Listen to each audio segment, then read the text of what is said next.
Hello there everyone and welcome to my channel. This is your awesome faceless host, Big Scribbles. You ever just go to one of those budget-friendly stores like Dollar Tree or even Five Below and come across a fairly large section of art supplies of many different shapes and sizes and think to yourself, I wonder what good shit I'll find in here today. Well, let me tell you something. Today we will be following up on an older video I made a few months back where I found just that gem in a sea full of crappy art supplies, and I will be putting this set of jelly gouache to the test. I'll leave the link somewhere around here so you can check out that video. I rarely rely on budget art supplies because, well, let's be honest, many don't have a great track record. Don't get me wrong, you can create some great stuff with some supplies, but unfortunately not with everything. Full disclaimer, this is not me bashing on cheap art supplies. If that's all you use, that's okay. I'm a firm believer that quality art supplies should be much more affordable and much more attainable, even if you're on a budget. Use what you have and make great stuff. With that being said, let's get started. Now, as we dive deep into these jelly gouache paints,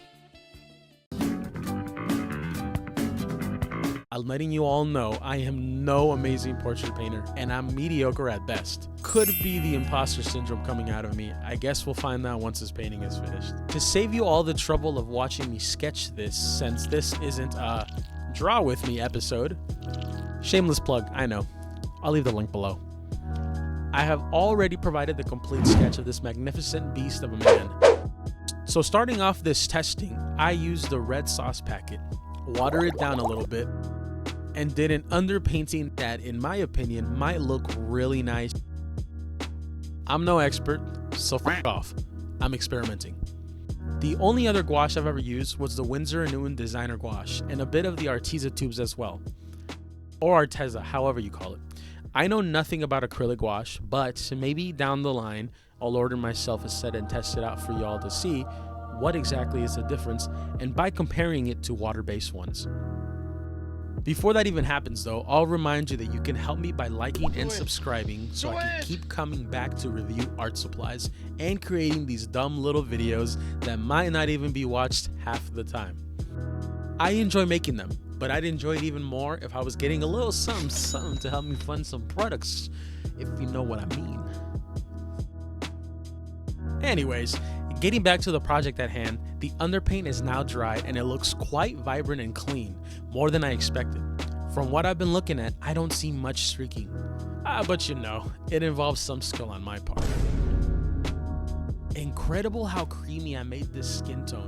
Maybe a bit too bright for me, but I guess it works until I start to add the values and such. I made the mistake to use some cold pressed watercolor paper with too much freaking texture. For gouache, I highly recommend hot press paper if you can find some reasonably affordable stuff or even paper that has a smoother texture. The reason I say this is because one of my biggest dilemmas when it comes to the kind of medium really boils down to being able to lay the paint without the issue of leaving gaps after every brush stroke. The paper I used has quite a lot of ridges, almost like a Ruffles chip. Even when I watered down the paints, it's still a bit too thick, and it doesn't fill in between the ridges. Yeah, annoying, but not the end of the world. Laying down my first layer of gray on my man's suit, I try and see if the paint can handle being thinned out a bit by adding some water. One of the things I noticed is that the paint tends to streak quite a bit, and on my palette, it gulps that damn water pretty quickly. Let's trust the process. It's only the beginning and it's gonna look funky. I promise it gets better, so please, for the love of God, if you're still watching this, bear with me. I don't know about y'all, but I always have a hard time with hair. I can draw the weirdest shit, even drawing hands without breaking a sweat, but give me hair and it changes me into a disaster of a man. It's like I've never touched a brush or a pencil in my life.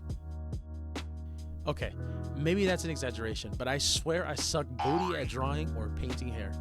Well, mostly when it comes to the detail. It took me a few tries to get it to look as well as I possibly could, even with those fucking ridges getting in my way. But another thing I noticed is that I'm finding myself using more paint than usual when trying to lay it on thick. Even straight out of the sauce packet, I have to let it dry and add some more just to get it to be nice and opaque. As I continue to keep putting down layer after layer, I love that this paint hasn't added too much bulk to this Ruffles chip looking ass paper. It does tend to mix a bit with the layers beneath, but that's a given for water soluble paints, so it's not that big of a deal. Plus, it gives the piece some character. While I'm adding the finishing touches, I have a bit of a realization. I really like the bright red background more than what I ended up with. Oh well, it is what it is. No point in dwelling on it. It's hard already as it is trying not to overwork your art. There's more art to be made and more art to fuck up, so keep going. The painting is now complete. Try me, bitch. I have a few things to point out about this Five Below gouache. For one, it's very affordable, and for what it can do, I sure do recommend it. It does, however, need more paint when you want to lay it on thick. Another issue I encountered was when you let the paint dry on your palette and come back to it the next day and you try to reactivate it, it sucks big ol' nuts. It starts to chunk up and look like a soggy looking oatmeal. It's not all bad though, because if you use a brush to keep mixing, most of the chunky particles start to mix with the water, bringing it back to its old watered down form. Even with some cons, it has some pros, and I can promise, don't let the low price point throw you off. This paint packs a punch, and for what you get, you can really get some practice without worrying about breaking the bank like you would if you bought the expensive professional grade stuff. Damn, son, where'd you find this? Like many other artists, I am not one of those that likes to compliment his own work. But I can definitely say that this was one of my best paintings in a long time. Not much of a painter when it comes to thicker mediums, but putting myself out there and trying new art supplies and trying to create things that are out of my comfort zone has been pretty freaking awesome. Dissected enough, and it can really test out what you're made of, what you need to improve on, and so on and so forth. Well, everyone, that's all I have for today. Let me know down below in the comments if there are any art supplies that you'd like me to compare or even just try out, and of course review.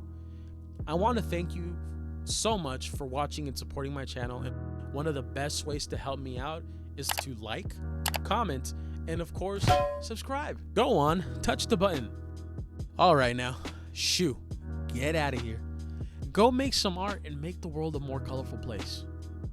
For now, take care, and until next time. Bye.